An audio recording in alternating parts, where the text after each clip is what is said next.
And I'd just like to give an extra special thank you to my Asbantium level patrons, Chris Douglas and Fallon Cortez. Thank you so much for your support. Here we are at last. After what feels like an eternity, Doctor Who Season 2 has descended upon us with the Robot Revolution. It's the start of a whole new journey as we meet new companion Belinda Chandra, who gets kidnapped by robots and taken into the stars as Queen Belinda Chandra of Miss Belinda Chandra World. Hey, it could be worse. It could be Rimmer World. There's been a lot of buzz about this season and a lot of questions about the future of the show. But it's time to focus on the here and now and ask the most important question of them all. Is the Robot Revolution good? Is it better than Space Babies, the last time out? Yes, absolutely, of course it is. I mean, that was Space Babies after all. And most importantly, does it serve as a good opening episode for Season 2? Well, as always, that's what I'm here to find out. So, strap into the rocket to Miss Belinda Chandra World, because it's time to see if the Robot Revolution delivers the goods. But first, a word from me. Are you a fan of this channel? Do you want to talk to other people who are fans of this channel? I don't know why you would, or just Doctor Who fans in general. Again, I don't know why you would. But if you do for whatever reason, well then come on down to the official Harbo Wholmes Discord server. Yeah, it's just Discord. It's not locked behind a paywall or anything. There's no Patreon. Make weird memes like whatever the hell this is and whatever the hell this is. You guys are very weird. A clear selling point is the emote we definitely didn't steal from Harry's server. Capaldi Grin, you know, the greatest troll face of all time. You can use that if you come on down to our server. You know, you can just talk about anything, Doctor Who, any movies or TV shows or books. There's like a whole creative writing thing, stupid memes. Every April 1st we celebrate our Lord and Saviour, Paul McGann. We haven't had to ban too many people for being that's quite rare for Discord, isn't it? There's always a lot of activity when new seasons are out, which is why I'm promoting it now, because then you can come down, chat about it all in the spoiler section, be a part of the community, hear my thoughts on episodes before the reviews even go out for Patreons, get an idea of what the wider Harbo Wholmes community thinks of each episode. So like I said, it's free to join. You can also promote your own stuff in there as long as you're like an active participant. Like, come on, you can't just join to promote links. We had a problem with Tharies doing that for a while. So see you then. Join the Harbo Wholmes Discord server now. The link will be in the description as always. And now, back on with the review. I'm gonna go back to the review mode now.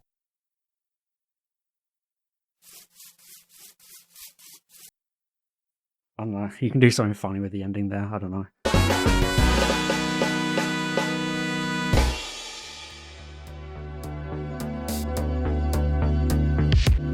So, where to begin? Well, let's talk about brand new companion Belinda, who is a nurse. In classic new companion style, we get this quick montage of her doing her work, the Doctor just missing her, very reminiscent of Partners in Crime for example. He also accidentally shuts off the power to an entire hospital too. Good luck if you're on life support. This opening is a nice way to establish Belinda as a relatable everyday working nurse, by showing such a normal, mundane, day-to-day routine. It really quickly establishes her character and her presence. And can I just say, it's nice to get a companion in her early 30s. I know the bar is astronomically low, that's a good thing, but it's just good to finally get some diversity after so many, like 19 to 24 year olds. Vada Setu is absolutely the star of the episode. She brings Belinda to life so well. And look, Millie Gibson is a decent actor, don't get me wrong, but within this one episode, Belinda had infinitely more presence and character than Ruby did in 9 whole episodes. There are moments that do admittedly stray a little close to Moffat-esque sandbagging of things and not taking things seriously enough, but on the whole, Belinda's one-liners and reactions work very well for the episode. Timey-wimey. Timey-wimey? Yep. Am I 6? Just this confused acceptance of things, because there's not much else you can do, and after a point, you aren't really surprised anymore. Welcome to Miss Belinda Chandraville. Don't you stop. It's a big advantage of having more mature companions, and not always just starry-eyed teens. All throughout the episode, Belinda is a joy to watch as she goes from strength to strength. She's a real highlight of this episode. It's fun to watch as these giant robots just burst into her house, doing a carvanista as they kidnap Belinda to take her into outer space. Well, there goes the security deposit. Yes, the core concept of this episode revolves around the gimmick of star certificates. You know, those gag gifts, or sometimes straight up scams that promise you a lordship, or in this case, the ability to have a star named after you? This episode essentially poses the question of, what if they were real? After all, we all know they aren't actually. You can't have a star named Ryan McGee. The Wikipedia editors hate that one. Anyway, stars are cool. We love space. Having a star named after you is cool. We love that kind of legacy. But the idea of the people in that solar system now considering you a god or a ruler? That's not so cool. We don't like that responsibility. And that's the core idea of the robot revolution, the absurd comedic consequence of such a silly little gag gift. The star is named Miss Belinda Chandra, so the people of that solar system believe she is their queen, all because of this otherwise meaningless bit of tat that probably costs like 40 quid, which is way too expensive for that kind of stuff, by the way. It's just one of those really silly ideas you'd expect from Doctor Who or Douglas Adams. It's a really fun gimmick for the episode. And it's also a nice MacGuffin throughout, as we get a mystery of how the big evil AI villain has the exact same certificate. We'll get back to that one a bit later. Belinda finds herself taken to the beautiful world of Miss Belinda Chandra World, which looks absolutely amazing, by the way. Visually, this city is stunning, even though it is like a green screen walkway. It's very Coruscant-esque, but obviously looks a bit more natural since, you know, that came out 25 years ago, and it also looks better than that terrible walkway in Wild Blue Yonder, and that was only like 2 years ago. Sorry, I know people like that episode, but it's a hill I'll always die on. Anyway, a big problem I had with season 2 was just how bland it kind of looked. It didn't feel suitably sci-fi, a lot of the colours were washed out, and there wasn't this sense of scale and space to things. Sure, a lot of the sets look great, but it didn't combine to create a feeling of spectacle like the robot revolution does. It got close with the use of the volume in Boom, but the exterior visuals of Miss Belinda Chandra World just hit in the way modern Doctor Who has been sorely missing. And that's another reason things work so very well here. It's just typical Doctor Who in the best way. There are like 3 basic sets we spend most of our time inside. There's running down corridors, and there's a war within an alien planet we barely get to see. All you need are these 1 or 2 shots of the planet itself, and it does that so well to set the tone. It feels a lot like 80s Who in that sense. This very simple plot of rebels fighting against robots, very traditional sci-fi. Sure, you could call that safe or familiar, but with how much Doctor Who has tried to be something it's not for a while now, this is the perfect kind of familiarity we needed as an opener. I mean, if we had this instead of Space Babies, I think things would have gone a lot better. Belinda is heralded as queen of this distant world, and there's not really much she can do about it. She's very passive in this sense, forced into a situation where people are dying in her name, and this whole revolution is happening around her. Sure, she tries to help by hanging up a few IV bags and looking after some patients, but leader of the rebels, Manny, hates her for being the cause of all this destruction. And to her credit, in a character arc, Belinda realizes that. Even if it isn't her fault through any choices she's made or any intention she has, it's just her responsibility at the end of the day. There's a great character arc there that pays off very well at the end, as she earns the respect of Manny for taking responsibility and sorting things out herself, rather than constantly saying there's nothing she can do and it's not her fault. Obviously, it's an unenviable and impossible position to be in, but it's good to show how Belinda takes that responsibility and is willing to sacrifice herself to save the lives of others. Also, I know I mentioned the exterior of Miss Belinda Chandra World, but I do want to highlight the interior of the rebel camp. It's so perfectly makeshift and run down. It's exactly what you would expect from a ragtag group of under-equipped rebels. It's all very Star Wars. I mean, the episode even literally has a mouse droid. Yes, let's talk about the titular robots, who aren't the ones revolting like the episode title suggests. I mean, they're robots. I guess they can smell, but you know what I mean. These big red stompy lads have an immediately memorable design. They look like something straight out of the first Russell T Davies era or the Matt Smith era. Just these hulking red machines with emoting faces. They're not necessarily scary per se, but they're not meant to be. Obviously their disintegration effects are really cool. even if they did fool a lot of people, including Duncan, my editor, into expecting Daleks, but the robots are the exact kind of campy, decent level threat you often expect from Doctor Who. My favourite is when they kill Belinda's neighbour's cat and just dismiss it as irrelevant anytime she tries to be like, you killed a cat for no reason. Oh, and of course, who can forget about this little polishing droid who is immediately iconic. Friendship ended with Gadget, now Polish is my best friend. No, okay, I joke, I hate Gadget. He was never my friend. Anyway, robots going evil is basic Doctor Who. It's probably the most common type of story in the show if you go through it all and look it up. I mean, hell, even Black Mirror Season 7 just came out and they're still recycling the what if video games were real when robots are evil storylines. So it's clearly an evergreen sci-fi concept. However, I do like the added gimmick here of the robots having a blind spot for every 9th word, allowing for coded messages and planning by the rebels. It's an interesting little gimmick that makes the whole evil robots thing still feel pretty fresh and unique, despite the safety and familiarity of it all. This gimmick is introduced and showcased perfectly during the Doctor and Belinda's first meeting, the former acting as the planet's official historian, having infiltrated 6 months ago and worked his way into ensuring a spot into the throne room when Queen Belinda eventually arrives, so he can save the day. The historian speech is a good way to give both us and Belinda a quick rundown on the history of the planet, providing some much needed exposition. It is also the perfect example of that 9th word gimmick. The Doctor feeds Belinda these coded phrases that hit. It leads to a nice moment of realization that this speech is all just a cunning ruse, like it's a way of showing them working together, and it develops nicely. You just have to subscribe to the idea of these two as a duo. Belinda slowly figuring it out and then playing along, albeit needing to count along because, have you ever tried slipping coded messages with a set amount of words? I just did it and it was pain in the ass to write. Anyway, the Doctor and Belinda immediately develop a good sense of chemistry and there's nice banter between them throughout. It's not the immediate best friends dynamic that eventually torpedoed the Doctor and Ruby. This time it feels a lot more sincere and it grows throughout the episode as Belinda listens to the Doctor as a voice of reason and authority because of his knowledge and abilities. She's also just scientifically fascinated by him, like in the X-ray blanket scene, where she sees he has 2 hearts and finds it incredibly interesting because, well, she's a medical professional, so who in her position wouldn't? These quiet character moments in the middle are essential for building up the understanding and development of this duo. I know it disrupts the pacing a little bit, but it's just really solid stuff. The slower moments also serve as a chance to reflect on the death of side character Sasha 55. Hey, she's better than her brother Orphan, that's for sure. Billy, where are you? Sasha doesn't really have much of a notable presence in the episode. She introduces Belinda to the planet and then does some little basic stuff, but it's more of what we don't see that matters in this case. The Doctor was on this planet for like 6 months, so it makes sense that he'd ingratiate himself within the community and make friends with people like Sasha 55. So by the time Belinda arrives on the planet, Sasha is basically the Doctor's companion. And in typical would-be companion side character fashion, Sasha seals her own fate by talking about going off on adventures with the Doctor when this is all over with.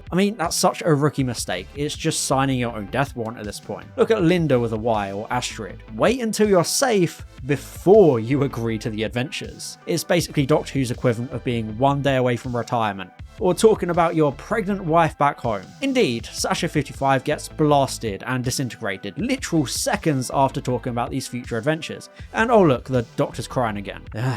Knew it was going to be there eventually. At least this is a moment that actually deserves the now traditional 15th Doctor single dramatic tear because of this unspoken history between him and Sasha.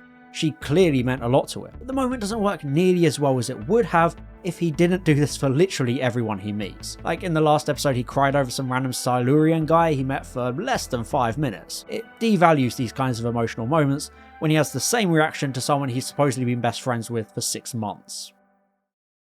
Anyway, to get back on track, this whole revolution was caused by the evil AI generator, a big evil artificial intelligence that demands deletion? No, damn, I mean hybridization and conversion. It's pretty quickly revealed to be Belinda's childhood boyfriend, with the AI actually being AL, in the classic Silver Gunner switcheroo. Instead of this being a very obvious pastiche of AI generation stuff, they actually forego that. It wrong fits you because, you know, you would expect it nowadays because everything is about AI generation, but this time it's not at all. Instead, Belinda accidentally got the robots to bring Alan to the planet, but because of time shenanigans, he arrived 10 years earlier and caused the revolution in a bit of a bootstrap paradox. He ended up going mad with power as a classic supervillain, fusing with technology to continue to oppress and control the entire planet and its people. Because, as it turns out, Alan was always a bit of a controlling and toxic partner, always telling Belinda what to wear or how to style herself, and always talking down to her, constantly making her feel bad about herself. Yeah, I know the feeling. As it happens, even after 17 years, Alan couldn't let go of Belinda for leaving him. So now he demands she become part of the machine with her as his queen, where she can't say no and has to obey him, removing her sense of self and agency. Like Belinda so eloquently puts it, Planet of the incels. I guess Alan's quite a modern villain in that sense. You know, for once they're not horribly out of touch. Anyway, the whole star certificate comes in very handy because of the Blinovitch limitation effect, as Classic Who named it. This is the idea that the same person or item can't physically touch their future or past self, unless the script calls for it. It's not something the show has used very often. I can only really think of like Rose and Baby Rose in Father's Day, and the Brigadier in Mordor and Undead, and it was kind of alluded to in Under the Lake Before the Flood. But it's still just peak Doctor Who. You can't cross the time streams after all. This effect is seeded midway through the episode, so it makes a lot of sense as the climax. We had the answer the whole time. So to quote Todd Howard, just works. I find it interesting that they don't have a typical dramatic explosion. The climax instead takes the form of these very trippy, like Lynchian visuals when the two certificates touch. We see Alan when he's old and when he's young, really emphasizing the idea of all these timelines and this messing with time, and it all just looks really cool. And since he didn't have a Time Lord helping him out, Alan gets reverted to being a sperm and an egg, only to then be polished away by Polish. Like, goddamn, that robot has no chill. He's wild for that. So now everything is happy ever after as usual. Sasha 55 even gets a citadel named after her, although give it 10 years and they'll accidentally be calling it Sass Citadel if the whole owl mix up is anything to go by. But yeah, unlike Sasha, Belinda actually makes it to the TARDIS because, you know, she waited until the coast was clear. We get our usual bigger on the inside moment, as the show always should have. I still don't know why the Ghost Monument just kind of ignored that tradition and made it a weird, they just walk in and they're not even really care about like the whole bigger on the inside thing. I don't know, but you know, that's the Chibnall era for you. There we go, I got the Chibnall era shot in there. Have to do that every time. Anyway, I personally don't like the whole teasing that Belinda having an identical descendant means she and the Doctor are somehow destined to meet. It's a bit too much like the whole Doctor and Donna destiny thing from series 4, and it would be nice to not have a puzzle box companion. I mean, there's even a line in the middle of the episode where the Doctor says that some guy told him about Belinda and that's why he was following her. So what's the deal with that? It's such a throwaway line a lot of people seem to have missed. And again, I really hope Belinda isn't some kind of special god universe solving person or a mystery to be solved. So I do like that Belinda calls the Doctor out on this whole destiny thing and for scanning her DNA without permission. It's a nice sense of conflict. My main complaint with the Doctor and Ruby was their significant lack of conflict. They always got along perfectly and it was too perfect. But here, because of Sasha 55, Belinda understands the Doctor is dangerous. People around him die or get hurt. Belinda has that maturity and she's not awestruck or starry-eyed and impressed by all the flashiness. She appreciates the Doctor for rescuing her and she finds him fascinating, but she doesn't trust him, which makes it so important for making an interesting main dynamic. A show like Doctor Who isn't fun without drama, and I'm so glad we've finally got that with the Doctor and Belinda. Like she says, she doesn't want to be one of his adventures. She just wants to go home. But in a classic twist of irony, the Doctor can't just take Belinda home to present-day Earth. God knows he tries multiple times, but as shown throughout the episode, time has gone a bit funky thanks to a time fracture introduced at the beginning of the episode. And no, unfortunately, it's not the same time fracture from the immersive experience. May it rest in peace.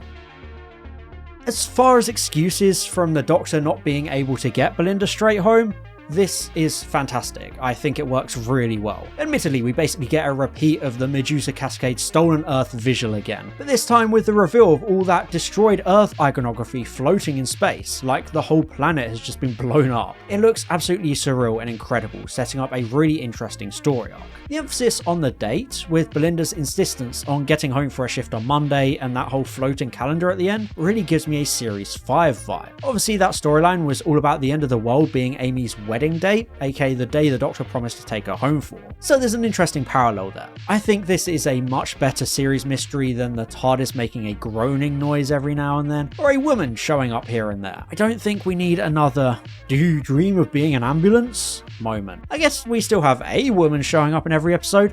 Well, I didn't see Mrs. Flood this week. Didn't see her anywhere. Anyway, I just love the idea of the Doctor not having complete control over the TARDIS. It always makes Doctor Who so much more interesting, and this time fracture concept is a good series arc to kick things off. When it comes to Doctor Who episodes, the Robot Revolution is far from a masterpiece. But for the opening episode of the second season of an era I haven't really fully connected with, it did exactly what it needed to do. Belinda is a fantastic companion. She really suits the show more than Ruby did before her. Varda Setu plays the role so excellently. She's oozing character with wit and charm. Belinda and the Doctor are already a brilliant pairing with great chemistry, and the uneasiness and shaky tension between them is exactly what the show needs for character drama between the main characters. Was the plot pretty familiar and safe? Sure, but funnily enough, that's what I've been wanting and needing from the so-called RTD2 era. Season 1 tried to reinvent Doctor Who and it had all these high concept or tonally inconsistent episodes. None of it ever really felt like Doctor Who. But the Robot Revolution feels like it could belong in any series from 1 to 7. It's traditional sci-fi with evil robots, ragtag rebels, laser guns and flying saucers. But it's that kind of safe introduction Season 1 really could have benefited from instead of giving us farting babies and bogey monsters. After years of turbulence, it's the kind of reassurance I personally need to know that the show can still feel like it did when it was at its height. I mean, okay, look, I know I said the same about the Star Beast, and the episode is still passable, but it doesn't stand the test of time as well as the Robot Revolution hopefully should. All in all, I think I'd give the Robot Revolution a solid B grade. It doesn't set the world on fire, but it's not boring, it's not embarrassing, and it's just very enjoyable to watch. It has so much wit and charm, memorable monster designs, and of course, polish. I mean, come on, he's worth points on his own, he's just iconic. The visual direction is a marked improvement over the previous season. Things just look and feel so much better. Russell T Davies has never made all-time greats to open a series, but with the exception of Space Babies, they're always great at setting a solid tone and delivering a nice introduction to said series. And the Robot Revolution is another in that cozy club of capable and enjoyable, if not perfect, opening episodes. And before I go, it's time for a new segment in each of these reviews I'm gonna call Hot Bingo. My editor Duncan has made a bingo card of all the things I tend to do in every video, so it's time to see if he's got a bingo. Drum roll please. Oh, what a shame. Better luck next time. Anyway, what did you think of the Robot Revolution? Did it succeed? Did it fail? Is Doctor Who back? Or is it too early to tell? Let me know in the comments. Thank you very much for watching, and as always, I'll see you in the next one. But for now, I'm off to Barcelona to see those dogs with no noses. Bye bye. And I'd just like to give a special thank you to my Asbantium level patrons, Chris Douglas and Fowlon Cortez, my Platinum level patron, Matthew Burns, and all my Gold level patrons, Ben Salmon, Daniel Shillito, Lee Marie, Penguin of the Patreon, and Seb Falco. Thank you so much for your support.